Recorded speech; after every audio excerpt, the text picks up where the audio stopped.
My dear friends, Quebec is standing tall. In a majority vote today, the Quebec people has just affirmed to the world that it exists. It is a serene and democratic affirmation, one that no one can ever erase. A strong and simple decision was made today. Quebec will become sovereign. Let a place be made ready for it at the table of nations. And because Quebec is now standing tall, it can first of all extend a hand to its Canadian neighbor through the offer of a new partnership founded on the principle of equality between people. From this time on, we shall be guided by two words: responsibility and solidarity. There is a third one, too, and I want to talk about it now. That word is courage.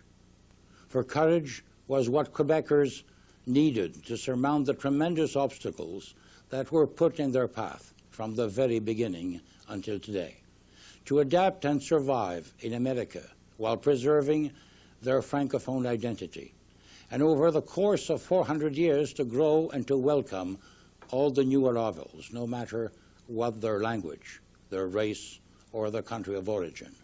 To build here a society that is modern, dynamic, and open to the world.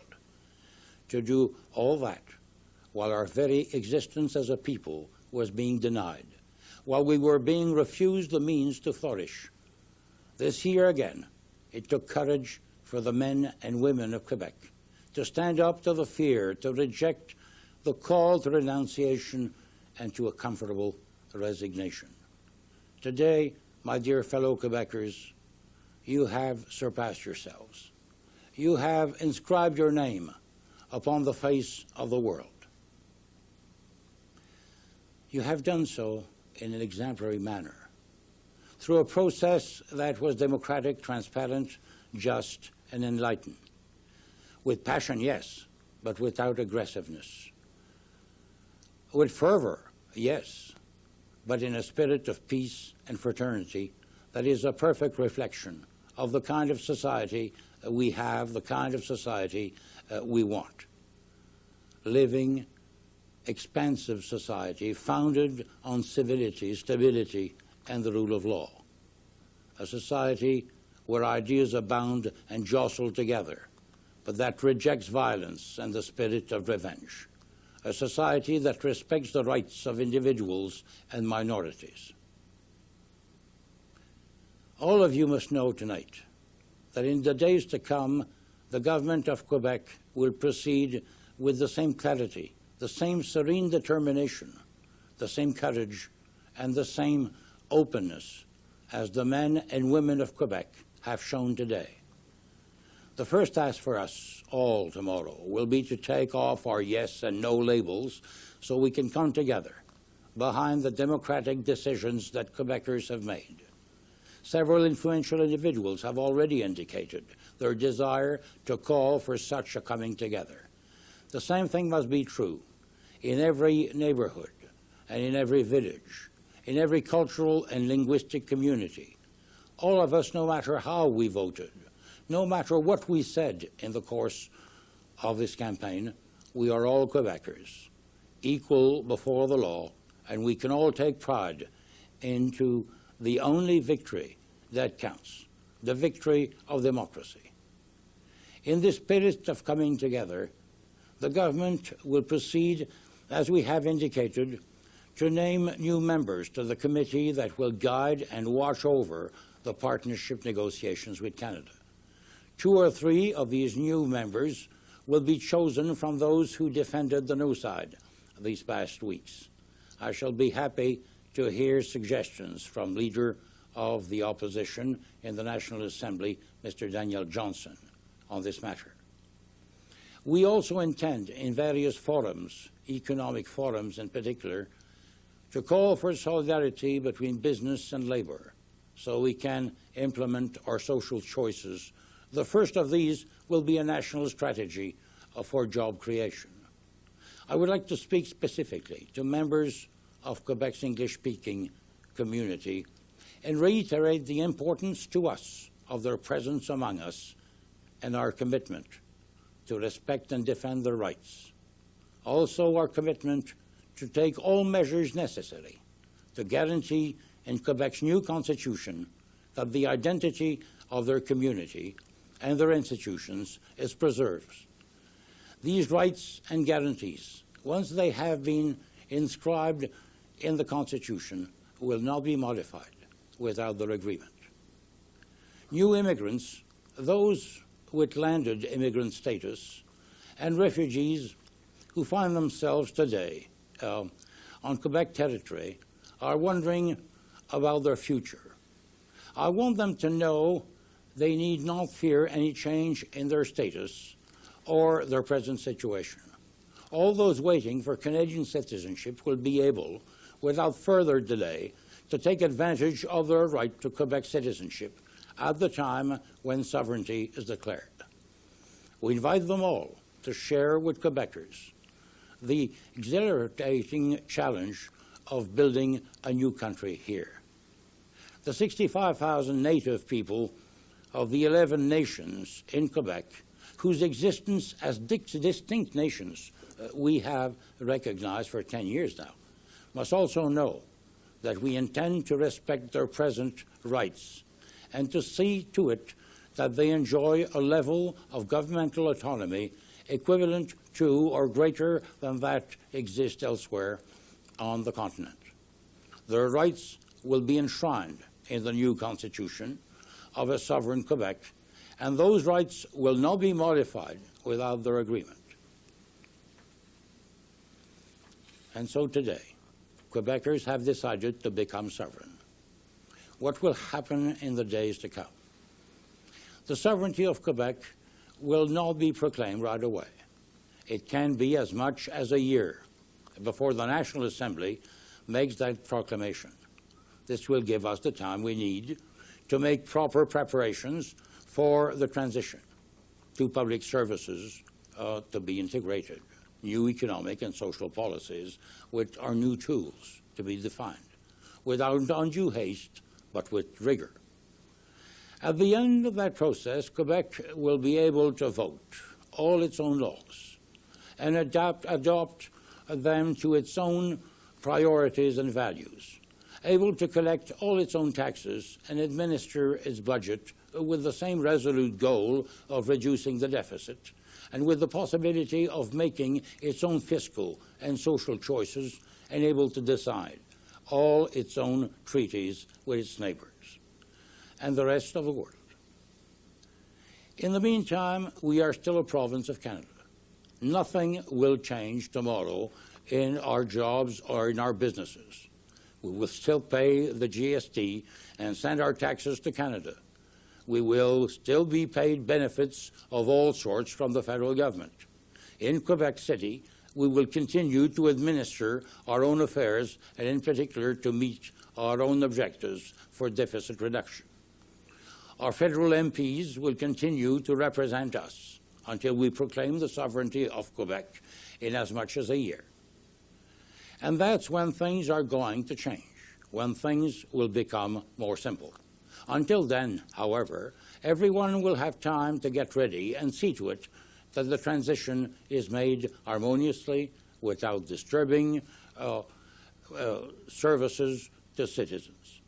There will be no upheaval, no legal vacuum. What can proceed much more quickly, in contrast, are negotiations with Canada. Quebec's chief negotiator, Mr. Lucien Bouchard, is ready and willing to begin this work in the days to come. The people of Quebec have given us today the mandate to make a formal offer to Canada for a new economic and political partnership. This offer, which is contained in the draft bill on the future of Quebec and in the agreement of June 12th, we intend to table very shortly. Now, I want to tell the citizens of Canada who are listening to us tonight that the act Quebecers have performed today was not done against Canada or against the Canadian people. Of course, we can't put ourselves in your shoes tonight and experience your own very strong emotions. But I want to say on behalf of all Quebecers that we maintain high regard, friendship, and often family ties with tens of thousands of Canadian citizens. We want to preserve those ties. We have a particular affinity, as you know, with Canada's French-speaking communities, and we have an unshakable obligation of solidarity towards them. We believe in the existence of the Canadian people, in its strength and its destiny in North America. We believe, as of tonight, we can stop wasting our energy on quarrels that divide us and concentrate our efforts instead on all those matters where our interests converge. I invite you to seize the opportunity we have been given to forge a new partnership between two people. And let me assure you here and now, when Quebec proclaims its sovereignty, it will mean that not one of your tax dollars will be paid to Quebec. No transfer payments will be made to Quebec. On the contrary, because we in Quebec will have recovered all the taxes paid by Quebecers, we are the ones who will be sending checks to Canada to assume our fair share of the burden of Canada's debt. But we need to agree on a certain number of things. We shall not do anything that is liable to hinder the current free circulation of goods, individuals, capitals, and services between Quebec and Canada. Nor do we want to hinder free circulation between the maritime provinces and Ontario. We have resolved to keep the Canadian dollar as our currency. That decision is final and irrevocable. There is no question of forcing Canadians traveling through Quebec to convert their money to a new currency. For that matter, we have no intention of putting up customs stations at the borders of Quebec. If the European countries no longer have customs stations among themselves, why should we? At the present time, hundreds of thousands of jobs in Canada and in Quebec depend on trade between us, to the tune of $67 billion per year. We have a shared responsibility to see to it that our joint economic space will be as profitable tomorrow as it is today. Tonight, the Quebec people are taking the measure of their political strength. It must appreciate its economic strength as well. Of the 185 members of the United Nations, on the day Quebec becomes sovereign, it will be the 16th largest economic power. We have built here a diversified economy based on the entrepreneurship spirit and the free market, on a high level of education, and on numerous and sound financial institutions. We export roughly half of everything we produce, which explains in part why we, in all of North America, are the most bilingual people. Our weight in the North American economy is considerable. We are the 8th largest economic partner of the United States. And in both Washington and New York, it is well known that without Quebec, there would have been no Canada-U.S. free trade accord, and thus no NAFTA either. It is well known, too, that Quebec has both the will and the ability to honor all of its financial obligations and all of its political, economic, and strategic responsibilities. Quebec firmly intends to remain an active and constructive partner within the World Trade Organization and within NAFTA. We salute, in passing, Ottawa's will, as expressed 2 weeks ago by the Canadian Finance Minister, Mr. Paul Martin, to support Quebec's presence in NAFTA. We also salute the will that was expressed in Miami last December by U.S. President Mr. Bill Clinton and other North and South American heads of state to forge within the next 10 years a free trade zone that will include all the countries in the Americas. We intend to give our support to that great initiative. Our partners in the Francophonie and most particularly the great nation of France, can expect a newly vigorous participation by Quebec in our joint undertakings. Our place in Europe will be more tangible as well, and for both historic and personal reasons, I cannot neglect to emphasize to the people and the authorities of Great Britain the attachment we still hold for the practices and the institutions they have passed on to us, which we have adapted to our French heritage, to our needs, and to our culture. In conclusion, you will allow me to thank all those who have invested their intelligence and their faith, their energy and their ingenuity, their youth and their experience to make this day a historic date. There are millions of them, and their names are spread across over a calendar of the centuries, and particularly that of the past 30 years. One name springs immediately to mind, and how we wish that he were at our side today, René Lévesque. I will have the opportunity shortly to speak to yes supporters, but I want to emphasize at this time the exceptional contributions of two Quebecers from different perspectives who have contributed decisively to today's coming together.